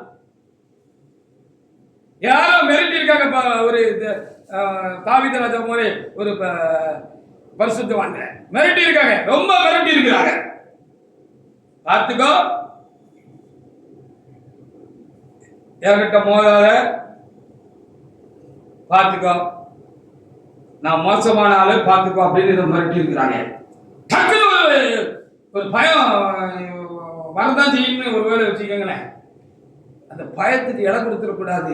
நம்ம யார்? நம்ம தேவண்ட மனுஷன், தேவண்ட பிள்ளை. நம்ம கைனால ஆண்டவர் ஒரு கவுன்களை கொண்டு அவ்வளவு பெரிய நெட்டையா இருந்த அந்த ராட்சசனாக அந்த கோலியாத்தையும் செஞ்சுட்டாரு, அடிச்சு கீழே தள்ளிட்டாரு. அவன் வாழை எடுத்து தூக்கிறப்ப கஷ்டமா இருந்துச்சு. அதை தூக்கி தேவண்ட பலத்தினால அந்த தலையை கொய்தான் அப்படிங்கிறது டக்குன்னு கண்ணு முன்னால வந்த போது அவர் என்ன சங்கீத பாடினார்னு இருக்கு. தேவன் என் பட்சத்தில் இருந்தால் மனுஷன் எனக்கு என்ன செய்வான்? இவன் சொன்னாங்கன்னுக்காக நான் ஏன் பயந்து சாவனா? அவன் எவனா இருந்தானே, யாரா இருந்தானே, அதுக்காக நான் எனக்கு பயப்படலாம். தேவன் பட்சத்தில் நான் இருக்கிறான், நான் தேவன் பட்சத்தில் இருக்கிறேன் அப்படின்னு திருப்பி ஒரு வார்த்தை அடிச்சீங்கன்னா பயத்துக்கு அதிபதியாக சாத்தான் நிறுத்திடுவான். உள்ள வர முடியாம அலறி அடிச்சு ஓடிடுவான். ஹல்லேலூயா! என்ன விசுவாசம், என்ன விசுவாசம், என்ன தைரியம், என்ன நம்பிக்கை. ஆனா ஏதாவது குறை இருந்தா சரி பண்ணிடுவோம், இல்லைன்னா பயப்படக்கூடாது. இல்லாம சும்மா பயப்படாதீங்க. அதுல பாவம் செஞ்சதுனாலதான் அதாமுக்கும் தேவையாளுக்கும் பயம் உண்டாயிடுச்சு. பாவம் செய்யறதுனால உங்ககிட்ட பயமே கிடையாது. ஆண்டவரை போல அவர் தைரியம் உள்ளவர்களாக இருந்தார்கள், பலசாலிகளாக இருந்தார்கள். சரீரத்தில் மாத்திரமல்ல, உள்ளேயும் பலமாக இருந்தார்கள். ஹல்லேலூயா! அவங்களை கண்டு மிருகங்கள் எல்லாம் பயந்துச்சு. அந்த மிருகங்கள் எல்லாம், பறவைகள், மிருகங்கள், ஊரும் பிராணிகள் எல்லாத்தையும் அந்த ஆதாமும் ஏவாளும் என்ன செஞ்சாங்க? ஆண்டு கொள்ளுங்கள் சொல்லப்பட்டிருக்கிறது. ஆண்டுகிட்டாங்க. தேவனை பணிந்து கொண்டது போல சிங்கெல்லாம் வந்துச்சுன்னா என்ன செய்யும்? ஆதாமு போனார், ஏத்து போனார்னா அப்படி தலையை வணங்கிட்டு போயிருக்கு. ஹல்லேலூயா! ஏன் சொன்னா இது தேவனுடைய பிள்ளை, மகன், அவனுக்குள்ள அவர் இருக்கிறாரு அப்படின்னு சொல்லி அப்படி தலையை ஒரு வணங்க வணங்கிட்டு சத்தம் போடாம வாயை பொத்திட்டு போச்சான். ஆண்டு கொடுக்கிறதுனா என்னது? ஆளுகைன்னா என்னது? ஆளுகைன்னா என்னது? இதான் ஆளுகை. பெரியா கண்டு ஆளுன்னு முதுகு பின்னால பேசுவாங்க எல்லாரும், இந்த சில ஊழியக்காரங்கள்லாம். ஆனா பெரியா நேர்ல கண்டாங்கன்னா யோ இல்லையா, நல்லா இருக்கிறதா? ஆமையா, உங்க தயவுனால நான் ரொம்ப நல்லா இருக்கேயா. யோ என்னையா, ஏதாவது உண்டா? இல்லையா, ஒண்ணும் இல்லையா. இந்த ஊழியமானத்தை பாரு, நான் ரெண்டுல உண்டு அவரை கேட்காம விட மாட்டேன்னு சொன்னவங்களே எனக்கு தெரியும். வெளியில ஜனங்க மத்தியில தேவையில்லாத காரியங்களை, துர்காரியங்களை அப்படி சொன்னவங்களும் உண்டு. ஆனா நேர்ல பார்க்கும் போது சொல்லுவாங்க, கையை கட்டிட்டு இருப்பாங்க. இதுதான் ஆளுகை. ஹல்லேலூயா! இதுதான் தேவனுடைய ஆளுகை. இதான் தேவனுடைய ஆளுகை. அது மாதிரி ஆதாம் என்ன செஞ்சாரு? ஆண்டவர் சிஸ்டத்தினுடைய நோக்கின்படி அவன் சரியா இருக்கிற வரைக்கும் அவனை கண்டு எல்லாம் பயந்துச்சு. யானை கண்டு பயந்துச்சு, சிங்கம் கண்டு பயந்துச்சு, புலி கண்டு பயந்துச்சு, பாம்பு கண்டா விலகி ஓடுச்சு. ஹல்லேலூயா! பாம்பு கண்டா விலகி ஓடுச்சு. வாசிங்க பார்ப்போம். சங்கீதம் 33 3 முதல் 6 வரைக்குள்ள வசனங்களை வாசிக்கலாம். அவருக்கு புதுப்பாட்டை பாடுங்கள். சாரி 32 நம்பர் மாறிட்டு. சாரி 32 நான் அடக்கி வைத்த மட்டும் நித்தம் என் கதறினாலே நண்பர்கள் உருகி போயிட்டு. பாவம் செய்து விட்டு நான் மறைத்து வைத்திருந்த வரைக்கும் என்ன செஞ்சது? நித்தமும் அந்த காரியம் என்ன செஞ்சது? என் எலும்புகளே வளர செய்தது. இரவும் எதிரும் என் மேல் உம்முடைய கை பாரமா இருந்ததினால் என் சாரம் உஷ்ணகால வறட்சியை போல வறண்டு போயிட்டு. நான் என் அக்கிரமத்தை மறைக்காமல் என் பாவத்தை உமக்கு அறிவித்தேன். என் மீறுகளை கர்த்தருக்கு அறிக்கையிடுவேன் என்று தேவரின் பாவத்தின் தோஷத்தை மன்னித்து. அது தெரியாம ஏதாவது குறை வந்துட்டுனா பாவரிக்கு செஞ்சிட வேண்டியதான். பாவரிக்கு செஞ்சுட்டேன்னா அந்த சமாதானம் மறுபடியும் ஸ்டேபிள் ஆயிடும். ஒரு நிலையான தன்மைக்கு திரும்ப வந்துடும். ஹalleluya! தேவன் சமாதானமாகவே இருக்கிறார். ஹalleluya! நமக்குள்ள அந்த சமாதானம் நமக்குள்ள ஆளுகிறது. சமாதானம் ஆளுகிறது என்றால் தேவன் ஆளுகிறார். ஹalleluya! அப்ப இப்படி இதற்காக சகாயம் கிடைக்கும் காலத்தில் பக்தியுள்ளவனும் உம்மை நோக்கி விண்ணப்பம் பண்ணுவான். அதான் பாவரிக்கை செய்யுது. விளங்குதா? தெரியாம செஞ்சுட்ட ஆண்டவரே மன்னிச்சிருக்க ஆண்டவரே, தெரியாம பேசிட்ட ஆண்டவரே மன்னிச்சிருக்கிற ஆண்டவரே, தெரிஞ்சே பாவம் செஞ்சுட்ட என்ன செய்ய முடியும்? தெரிஞ்சுதான் பாவம் செஞ்சுட்ட ஆண்டவரே. உணர்ச்சிகளுக்கு உணர்வுகளுக்கு இச்சைகளுக்கு இடம் கொடுத்து நான் இந்த பாவத்தை தெரிஞ்சே செஞ்சுட்டேன். என்ன செய்யறது? மன்னிப்பார் அவரு. ஹalleluya! அப்ப அறிக்கை செய்யணும்னு இங்க சொல்லப்பட்டிருக்கிறது. நீதிமொழிகள் 26:2 வாசி பாருங்க. மனிதனுக்கோ சாத்தானுக்கோ மனிதனுடைய வார்த்தைகளுக்கோ நாம் கலங்க வேண்டியதில்லை. ஹalleluya! நம்ம சரியா இருக்கா? அவர் சொன்னால பழிச்சிருவோம். பழிக்கும்னு நீங்க நினைச்சீங்கன்னா அது பழிக்கும், பயந்தீங்கன்னா பழிக்கும். இப்ப நல்ல தெளிவா விளங்கிக்கோங்க.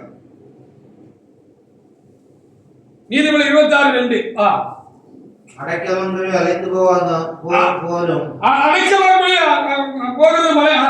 மலை தகலாங்குறி பறந்து போவது போலும்.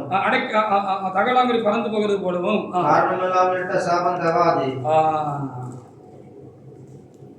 அதுக்கு ஏதுவானது நமக்கிட்ட இல்ல. ஹalleluya! அதுக்கு ஏதுவானது நம்மகிட்ட இல்ல. அதனால அவர் எவ்வளவு பெரிய ஆளா இருந்தாலும் அவர் சொன்னது நமக்கு வந்து பலிக்குமா? ஹalleluya! பலிக்காது. பலித்தாது எப்படி? அப்ப தேவனுடைய பிள்ளைகள், தேவனுடைய ஊழியக்காரர்கள் என்று எப்படி அது ருசிப்படும், உறுதிப்படும்? கண்டிப்பா பலிக்காது. பலிக்கிறதுக்கு வழி இல்லை. அடைக்கலான் குருவி அலைந்து போவது போலவும் தகையிலான் குருவி பறந்து போவது போலவும் காரணம் இல்லாம என்ன சொன்னாலும் அது பலிக்காது. ஹalleluya! பலிக்காது.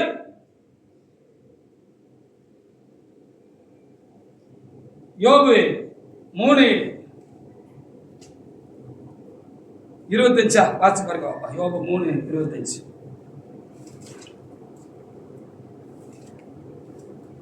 யோபு 3:25. நான் பயந்த காரியம் எனக்கு நேரிட்டது. நான் அஞ்சினது எனக்கு வந்தது.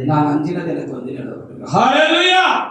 காரணம் இல்லைன்னா யார் காரணக்காரி இல்லாம என்ன சொன்னாலும், என்ன மிரட்டினாலும், உருட்டினாலும், சாத்தானே நம்மளை பயமுறுத்தினாலும், மனிதர்கள் நம்ம மிரட்டினாலும் நம்ம பயப்பட வேண்டிய அவசியம் கிடையாது. ஹalleluya!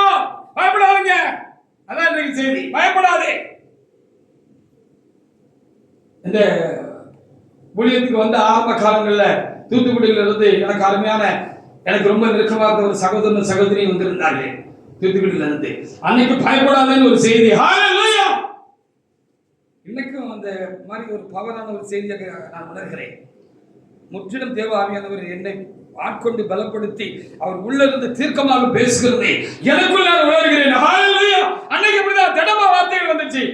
அப்படி எந்திரிச்சு அப்படி சாட்சி போய் வந்த பொழுது அந்த சகோதரி எந்திரிச்சு சொன்னாங்க, நான் நிறைய காரியங்களுக்கு பயந்துகிட்டே இருந்தேன், பயப்படுகிற சுபாவம் எனக்கு இருந்துச்சு. இந்த செய்தியை கேட்ட பிற்பாடு அந்த பயம் என்னை விட்டு போயிட்டு அப்படின்னாங்க. ஹalleluya! சாட்சி போனாங்க. ஊழியர்களுக்கு தெரியும். செல்வி சகோதரி, இந்த ஒரு சகோதரி, ஒரு பாஸ்கர் சகோதரன் வந்திருந்தாங்க. அன்னைக்கு பயப்படாத செய்தி. அன்றைக்கு போல இந்த செய்தி இன்றைக்கு கொஞ்சம் பவராக இருக்கிறதை நான் உணர்கிறேன். யாரையோ பயத்திலிருந்து தூக்கி விடுவதற்காக, வெளியே கொண்டு வருவதற்காக, உங்களை வெளியே கொண்டு வருவதற்காக, உங்களை பலப்படுத்துவதற்காக, உங்களுக்குள் தைரியத்தின் ஆவியின் சமாதானத்தையும் பீஸ்ஃபுல் மைண்டை உங்களுக்கு கொண்டு வருவதற்காக ஆவியானவர் கிளர்த்தெழுந்து பேசுகிறார் என்று எண்ணுகிறேன்.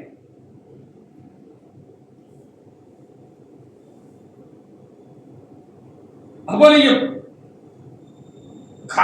காரண காரியம் இல்லை, நம்ம பெர்ஃபெக்டா இருக்கோம், சரியா இருக்கோம். அப்ப அப்படி இருந்து நம்ம, நான் சொன்னது போல அறியாமையினால நம்ம பயந்தோம்னா நம்ம ரொம்ப கலங்க செய்யற மாதிரி, கலங்குற காரியத்தை நமக்குள்ள செய்யற மாதிரி எதுக்கு பயப்படுகிறோமோ அந்த பயப்படுற காரியம் நமக்கு வந்துடும். ஹல்லேலூயா! அப்படி நம்ம பயப்படக்கூடாது. ஹல்லேலூயா! சங்கீதம் 118:6 அப்படி வந்தா அப்படி சாத்தா நமக்கு ஒரு பலவீனம் இருக்கு. இந்த பயப்படுற மாதிரி ஒரு பலவீனமான ஒரு சுபாவம் இருக்கு. ஏன் சாத்தானுக்கு பயப்படணும், மனிதர்களுக்கு பயப்படணும், அவன் வார்த்தைக்கு பயப்படணும், செய்வனை வச்சிருவான் ஏன் பயப்படணும், செய்வனை வச்சாலும் ஏன் பயப்படணும்னு கேட்க. நீங்க பயப்படாம எழுத்து நின்னீங்கன்னா, மனதளவில் எழுத்து நின்னீங்கன்னா அந்த செய்வனையும் ஒண்ணு இல்லாம போயிடும். ஹல்லேலூயா! செய்வனையும் ஒண்ணு இல்லாம போயிடும். அடே மனசை செய்வனை வச்ச உடனே சாசை ஏவி விட்ட உடனே சக்கரம் கட்டின உடனே அது நம்மள இல்லாம ஆக்கிருமா? அதெல்லாம் ஒண்ணு ஆக. ஹல்லேலூயா! எனக்குள்ள இருக்கிறவர் யாரு? அவரை தாண்டிட்டு தான் எனக்கு தீமை செய்யணும். இந்த தெளிவு வேணும் நமக்கு. புரிஞ்சுக்கிட்டீங்களா? எனக்குள்ள இருக்கிறவர் யாரு? என்னை ஆளுகிறவர் யாரு? சமாதானம் என்னை ஆளுகிறது. தேவனுக்கு ஒரு பெயர் சமாதானம், தேவனுக்கு ஒரு பெயர் அன்பு அப்படின்னு வச்சுக்கோங்க.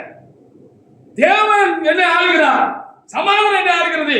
எனக்குள்ள எப்படி அவன் செஞ்சாலும் வர திருப்பி ரிப்பீட் போய் அடிச்சிடும். தமாருங்க. நீங்க பயந்தா உங்களை அடிக்கும், உங்களை பலவீனப்படுத்தும். நீங்க தைரியமா இருந்தா, தெளிவா இருந்தா, அவன் வச்சானா திருப்பி போய் நச்சுன்னு அவனை அடிச்சிடான். அவன் சொல்ல வார்த்தை அவனுக்கு ரிட்டர்ன் ஆயிடும். செலுத்து மேல எரிஞ்ச பந்து மாதிரி திருப்பி அவனுக்கு அது பயங்கரத்தை உண்டாக்கும். சரிதானே? வாசிங்க. கர்த்தரின் பட்சத்தில் இருக்கிறார். ஆமா, நான் பயப்படேன். ஆமா, மனுஷன் எனக்கு என்ன செய்வான்? சாத்தான செய்வனையோ யாக்கோப்புக்கு விரோதமான மந்திரவாதம் இல்லை, இஸ்ரவேலுக்கு விரோதமான குறி சொல்லுதல் இல்லை. ஹல்லேலூயா!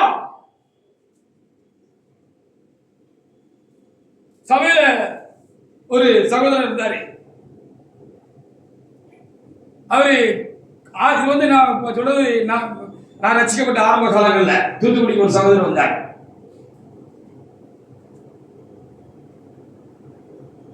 அவரு இந்த மார்க்கத்திலிருந்து தீவிரமாக கிறிஸ்துவை ஏற்றுக்கிட்டு வந்திருந்தார். அது அவங்க அண்ணனுக்கு பிடிக்கல. விளக்குதா? அண்ணனுக்கு பிடிக்கல. அவங்க மார்க்கத்தை அவங்க பக்தி வைராக்கியமா இருந்திருப்பாரு தானே, இருந்திருக்குதானே. அண்ணனுக்கு பிடிக்கல. சொல்லி பார்த்தாரு, கோயிலுக்கு போகாத, சபைக்கு போவாத. இன்னொரு ராத்திரியானா மாடியில போய் நினைச்சுவாரு, ஜெபம் பண்ணுவாரு. பரிசுத்த ஆவியான ஒரு வல்லமையை நிரப்பிடுவாரு. இவரு நல்ல ஆவியில் நிறைஞ்சு ஆண்டவரை சிரிப்பாரு, ஜெபம் பண்ணுவாரு. இது இந்த அண்ணனுக்கு பிடிக்கல, அவனுக்குள்ள இந்த ஆவிக்கு பிடிக்கல.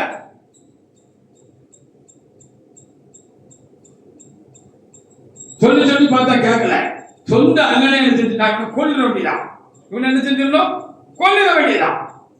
சொந்த அண்ணனே இந்த மார்க்கத்து மேல உள்ள இந்த வைராக்கியத்துல இவன் மதம் மாறிட்டான், இவனை கொல்லிட வேண்டியதான் அப்படின்னு வைராக்கியமாகி ஒரு மந்திரவாதியை கூப்பிட்டு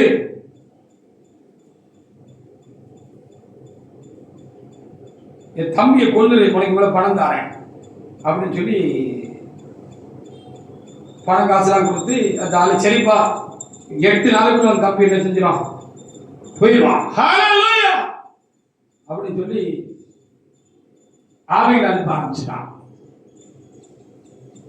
ஆண்டவர் இவரு ஜெபம் பண்ணும் பொழுது இவருக்கு அது ஆவியில விளங்கச்சிட்டாரு.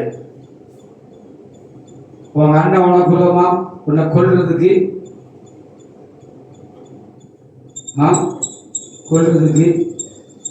எதிர் வேலை செய்யலாம், செய்வனை வச்சிருக்கான். அதனால நீ ராத்திரி ஆனா நீ தூங்கக்கூடாது, நீ முழங்கால இருந்து ஜெபம் பண்ணணும்னு கர்த்தருடைய ஆவியானவர் திட்டமா அவர்கிட்ட பேசிட்டாரு. ஹல்லேலூயா! வெளிச்சிருந்து கேளுங்க, வெளிச்சிருந்து கேளுங்க.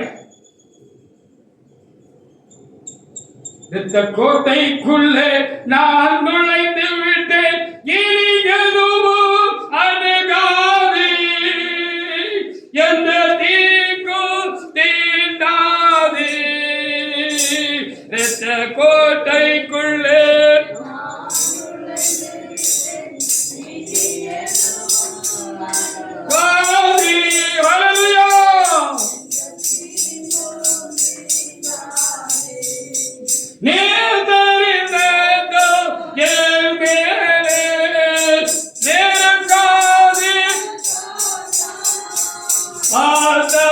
சிலுவையில் பலியானா பாவத்தை எழுந்து விட்டார். எனக்குள் இருக்கிற பாவத்தை வென்று விட்டார். நான் பாவமா இல்லை, பாவியா இல்லை, நான் பரிசுத்தமா இருக்கிறேன், தேவனுக்குள்ளாக இருக்கிறேன், தேவன் என்னோடு கூட இருக்கிறார். சமாதானம் என்கிற தேவன் எனக்குள்ளே இருக்கிறார். எனக்கு நான் எது அப்படின்னு அவரு சொல்லிட்டாரு, நீ ராத்திரி தூங்கக்கூடாது, முழங்கால இருந்து எழுதி ஜெபம் பண்ணணும் அப்படின்னு. இவரு மற்ற நாளைக்கு போட்ட சத்தத்தை விட பயங்கரமான சத்தமா இருந்தது. பயங்கர சத்தம், அந்நிய பாஷை பேசி போச்சு அப்படின்னு நினைச்சிருக்காரு. முழங்கால நின்று சவுண்டு போட்டு ஜெபம் பண்ணிருக்கிறார். அந்த மனுஷன் ஒவ்வொரு ஆவியா அனுப்பியிருக்கிறான். முதல் நாள் ஒரு ஆவி அனுப்பியிருக்கிறான். அது போயிட்டு தொட முடியாம வந்துட்டு, அவனையா நீ கொல்ல வந்த அப்படின்னு கேட்டதுக்கு, அவனை சுத்தி அக்கினி எரியுதுப்பா, அவனை சுத்தி அக்கினி எரிகிறது. ஹalleluya! சுத்தி ஒரு பெரிய அக்கினி கோட்டை மாதிரி எழுதி இருக்கு. அதை உடைச்சிக்கிட்டு உள்ள போக முடியல. உள்ள போனா நான் முசிக்கி போவேன் அப்படின்னு அந்த பேய் சொல்லி இருக்குது. என்ன பயப்படுறீங்க? யாருக்கு பயப்படுறீங்க? மனுஷனுக்கா, தேவனுக்கா, சாத்தானுக்கா? பொசிக்கு போயிடலாம் இருக்கு. அப்படியா சீப்போ அப்படின்ட்டு அதோட ஒரு பெரிய மோசமான ஆவி அனுப்பியிருக்கான். அனுமான் அனுப்பியிருக்கான். இப்படி ஒவ்வொரு ஆவி அனுப்பியிருக்கான். திரும்ப அனுப்பியிருக்கான். கடைசியில பவர்ஃபுல்லா ஒரு ஆவி அனுப்பணும்னு அந்த ஆவி திரும்ப வந்து சொல்லியிருக்கு, நீ இனிமே அனுப்பாத அப்படின்னு மிரட்டியிருக்கா. எப்பவும் மிரட்டுற மாதிரி மிரட்டின, நீ என்ன அனுப்புன உடனே சொல்லி முடிச்சு விட, உடனே கொண்டு கூடன்னு மந்திரவாதியை பார்த்து சொல்லிட்டேன்.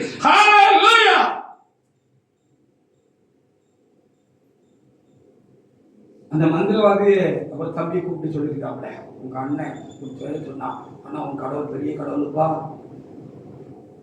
அவரே அக்னியா இருக்காரு போல இருக்கு, உன்னை சுத்தி உனக்கு பாதுகாப்பா இருந்திருக்காரு. அந்த ஆவி இப்ப கடைசியில சொல்லிச்சு, இனி ஆளுனா உடனே சொல்லி முடிச்சு கூட சொல்லிச்சப்பா அப்படின்னு தோத்திரன்ட்டு போயிருக்கான் அந்த மந்திரன் மந்திரவாதியா. அந்த கடவுளை தானே நீங்களும் நானும் ஆராதிக்கிறேன். இப்போமா யாருக்கு பயப்படணும்? தேவ சமாதானம் நம்முடைய இருதயத்தை ஆளட்டும். மயிரை கூட தொட முடியாது, ஒத்த மயிரை கூட அசைக்க முடியாது. மத்தேயு 10:30-31 மயிரை கூட அசைக்க முடியாது இந்த வேதத்தில் எழுதியிருக்கிறது. அப்படி பண்ணிதான் சொல்றவங்கள வாழ்ந்து மட்டும் சொல்லுவாங்க, ஒரு மயிரை கொடுக்க முடியாது, ஒரு மயிரை அசைக்க கூட முடியாதுன்னு சொல்லுவாங்கல்ல, அது பைபிள்ல எழுதியிருக்கு, நமக்காக தான் எழுதியிருக்கு. அப்ப பயப்படுவீங்க? பயந்தா என்ன வரும்னு பயப்படுங்களோ அது வந்துட்டு, பயப்படலைன்னா அது வர. பயப்படுகிறதுனால நிறைய காரியங்கள் வருகிறது. தலையில் உள்ள மயிரெல்லாம் எண்ணப்பட்டிருக்கிறது. ஆதலால் பயப்படாதீங்க, பயப்படாத. அநேக வடக்கிலான் குறிகளை பார்க்கலாம், நீங்கள் விசேஷித்தவர்கள் அல்லவா. அப்ப பாவம் இல்ல, பயப்படாதீங்க.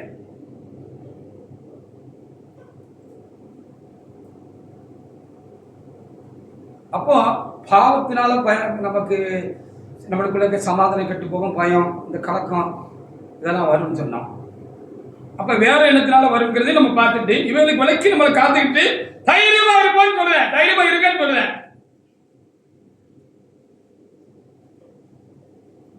ஒரு ஆள் நம்மளை மிரட்டாருன்னா நம்ம தைரியத்தின் ஆவியுடையவர்களாக, பலமுள்ள ஆவியுள்ளவர்களாக நான் இருப்போம்னா சட்டு மூஞ்சில் அடிச்ச மாதிரி சொல்லிட்டீங்கன்னா அந்த வார்த்தைக்குரிய பலன் என்ன செய்யும்?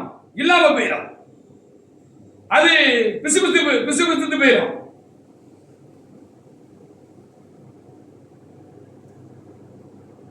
போயிடும், அதுக்கு பலம் இல்லாம போயிடும். அது உள்வாங்கிட்டீங்கன்னா அது உங்களுக்குள்ள இருக்கு, உங்களை பயன் காட்டிக்கிட்டே இருக்கும். விளக்குதா?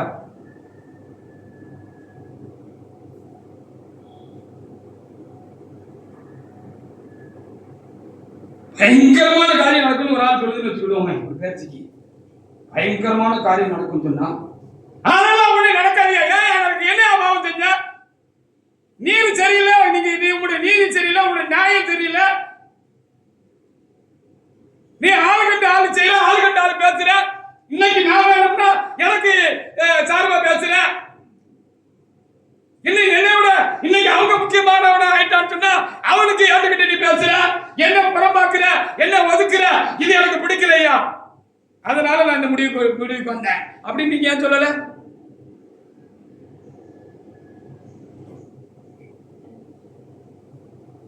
தேவனுடைய மனுஷன் எலியாவாக எலிசாவாக ஜனங்களை ஆசீர்வதிக்கிறவனாக இருக்கிறவன் தான் தேவனுடைய மனுஷன். பயமுறுத்தல தேவனுடைய மனுஷன் கிடையாது. அவன் பிள்ளையாமை போல கூலிக்கு வேலை செய்கிறவனா இருப்பான், மனிதனுக்கு ஊழியம் செய்கிறவனா இருப்பான், தேவனுக்கு ஊழியம் செய்கிறவன் அல்ல. விளங்கிக்கோங்க. தேவனுடைய சட்டம் போட்டு சிப்பா போட்டு இருக்கிறவங்கள தேவனுடைய மனுஷன் பயப்படாதீங்க. நீங்க ஏன் பயப்படுறீங்க? சிப்பா போட்டிருக்காங்க சபையில ஊழியக்காரராக இருந்தாலும் அவர் நீதி உள்ளவராக, நியாயம் உள்ளவராக, பச்சை உள்ளவராக, அன்புள்ளவராக, தாழ்மை உள்ளவராக, கீழ்ப்படுதல் உள்ளவராக, உண்மை உள்ளவராக, நல்லவராக, தேவனுடைய ஜனங்க பட்சம் உள்ளவராக அவர் இல்லைன்னா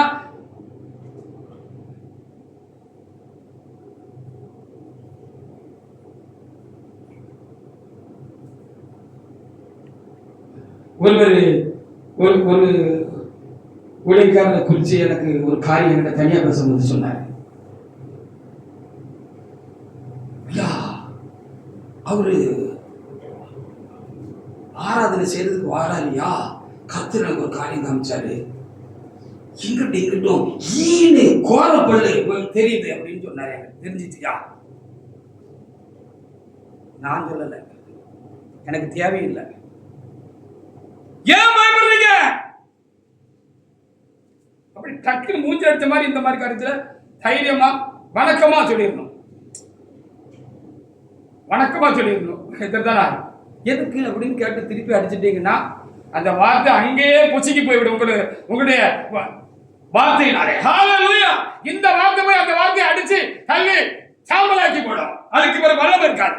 ஏன் இப்ப வல்லம் உண்டா இருக்குன்னா அதை கண்டு நீங்க பயந்தபடினால்தான், இந்த வார்த்தை சொல்லுகிற பொழுதே பயந்தபடினால்தான்.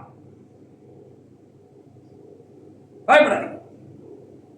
தேவ சமாதானம் நம்முடைய இருதயங்கள் ஆளட்டும்.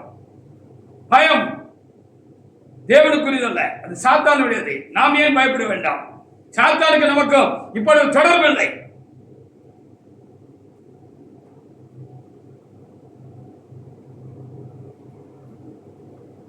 யோனா 1:3-4 வாசிங்க. யோனா 1:3.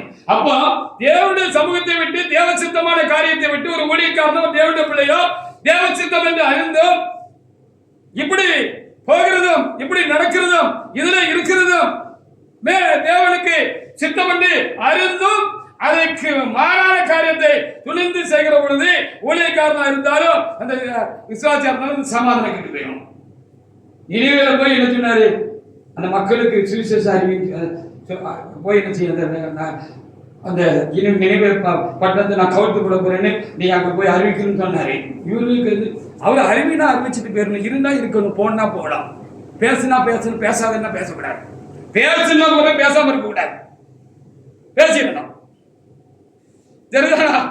பேசுனா பேசிடணும், பேசாதுன்னா அமைதியா இருக்கணும். எல்லாத்துக்கும் ஒரு காலம் உண்டு.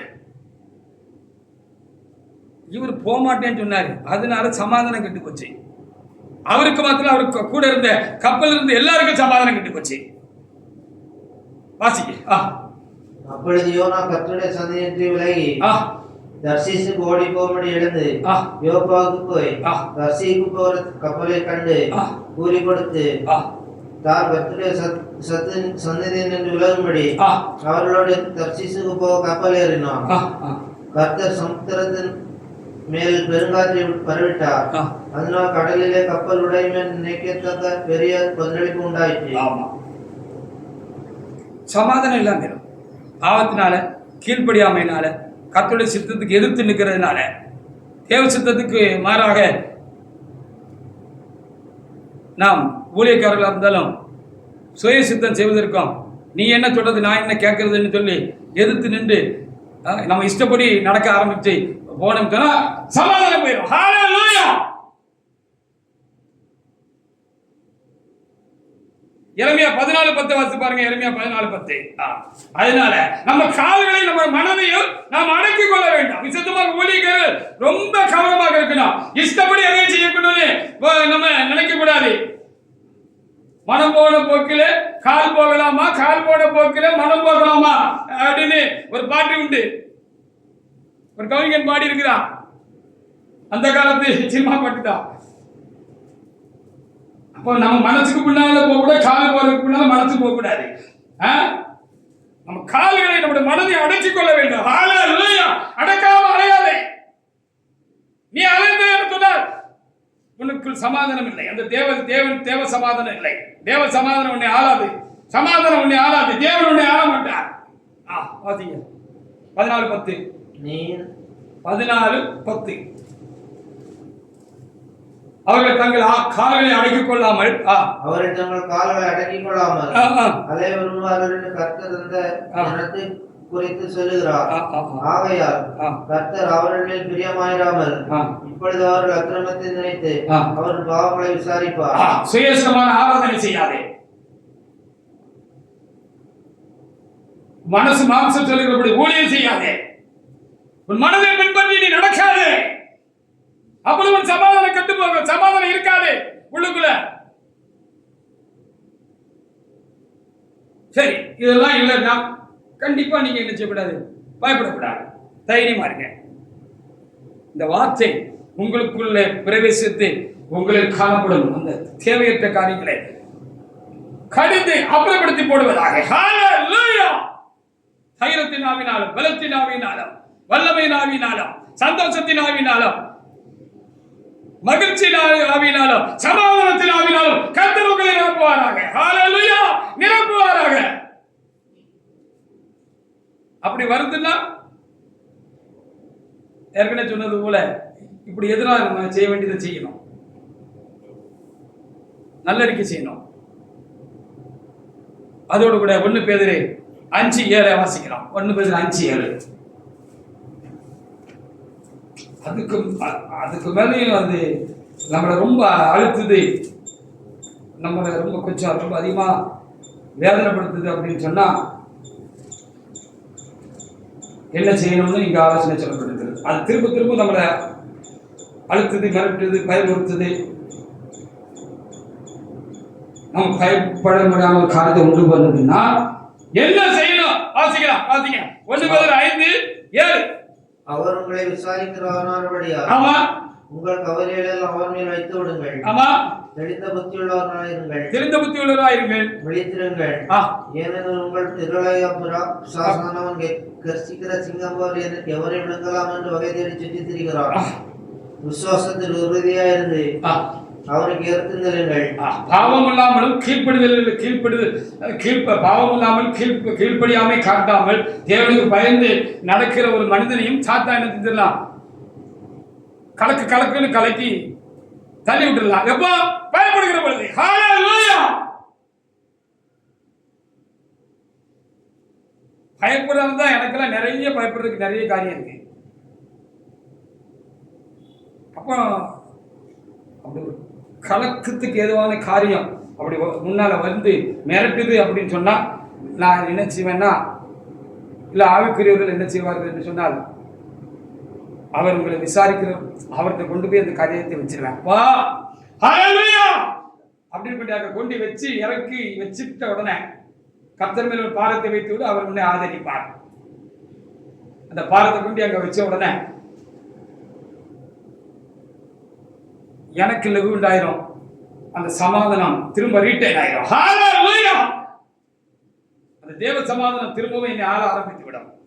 பிலிப்பியர் 4:6-7 வாசித்து முடிக்கலாம். அப்போ அங்கேயும் அப்படிதான் சொல்லியிருக்கிறது, பேதுரு அப்படிதான் சொல்லியிருக்கிறார், பவுல் அப்படிதான் சொல்லியிருக்கிறார்.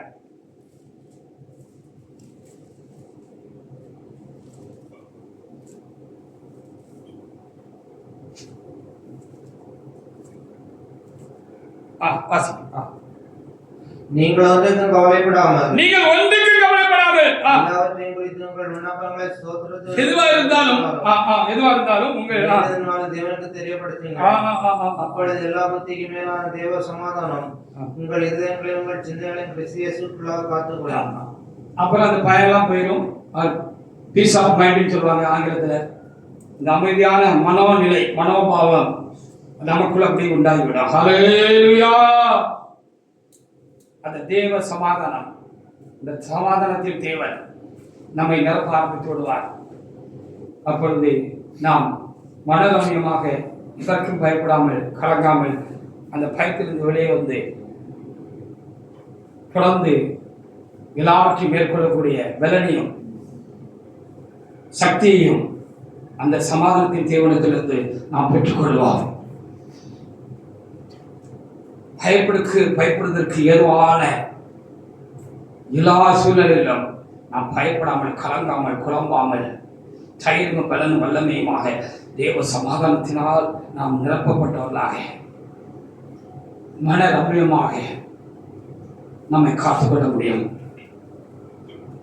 கர்த்தர் நமக்குள் இருக்கிற தேவன் நம்மை காத்துக்கொள்வார், ஆளுகை செய்வார். அப்படி இருக்க முடியும் என்பதுதான் கொலோசியர் 3:18 இருக்கிற காரியத்தினுடைய செய்தியாக இருக்கிறது. தேவ சமாதானம் நம்முடைய இருதயங்களை ஆளட்டும். இதற்கற்றே நாம் ஒரே சரீரமாக நாம் தேவ சமூகத்தில் அழைக்கப்பட்டிருக்கிறோம். இந்த காரியத்திற்காக நாம் எப்பொழுதும் கர்த்தருக்கு நன்றி உள்ளவர்களாக இருப்போமாக.